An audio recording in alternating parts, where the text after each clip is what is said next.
में ऐसे अड़सा लेहनी हम हो तो के दिलवा में ऐसे अड़सा लेहनी हम हमसे पत्थरिया गुर्दा नाराज हो गई। आज तो एकदम जौहर लागत तारू हो। आवा चाट के मर जा। हमार गर्लफ्रेंड बोल रहा है कि धीरे धीरे से मेरी जिंदगी में आना। हम इतना धीरे धीरे गेली कि हमरा जाते जाते और दूगो बच्चे हो गली के माई। सर पागल है का रे? दुनिया दही गुड़ चाटल सर ढोढ़ी चाटत है। ए मास्क नहीं के पहने के।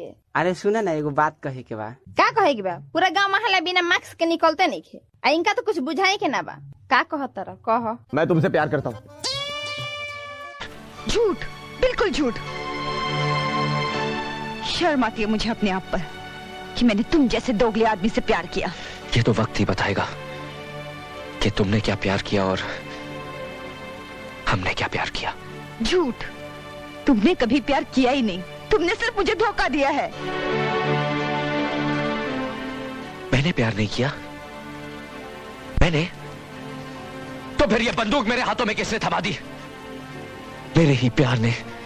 इतनी नफरत मेरे अंदर किसने भर दी? मेरे ही प्यार ने। वतन, मुल्क, देश, बाबूजी, घर, मां, क्या नहीं खोया मैंने अपने इस प्यार की खातिर। इस प्यार ने तो मेरी सारी जिंदगी बदल कर रख दी। और तुम कहती हो मैंने प्यार नहीं किया। जब दिल ही टूट गया जी कर क्या करेंगे। का भाई काहे रोताड़ा? का बताई मैडम जी, हम बहुत मजबूरी में बानी। हम जाना तनी के जन्म में रहुआ हमारा किस्मत में नहीं के, लेकिन अगला जन्म में रहुआ नाम के रेखा अपना हाथ में घिंचवा के आए। और एगो इम्पोर्टेंट बात, रहुआ बहुत सुंदर बनी। हमरो से सुंदर लौका रुआ मिल जाए, एगो अच्छा लड़का देख के बियाह कर ले। और त्रिभुवना ठीक नहीं खेरवा खाती, वो भैंसा लोटबा।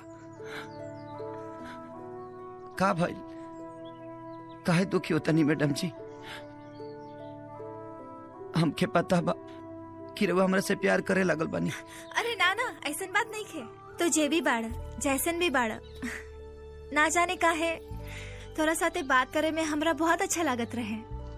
पर अब तो तोहर शादी हो जाई तो तू अब तो हमरा मिले ना आई बा, बस यही से। ऐसे कैसे ना मिले? अरे वो जब भी बुलाए हम घप देना चले। चल झूठा, तो शादी के बाद हमरा से मिलबा कि अपना मेहरारू से? मेहरारू तो मजबूरी होली, लेकिन रउआ तो हमार पसंद है ना। अच्छा अच्छा, अब बस बहुत हो गई। अब घरे जा जल्दी, ना तब पता चली कि दूल्हा के बगैर ही बारात चल गई। जी मैडम जी, हाँ? एगो हमार आखिरी इच्छा पूरा कथी तनी हग दीना। का? हाँ, हाँ हीरो हीरोइन फिल्मिया में अलग होके से पहले हगे लालो ना, और सही रहुआ हक दीना। अच्छा हक चाहिए? हाँ तो ऐसा बोलो ना, हक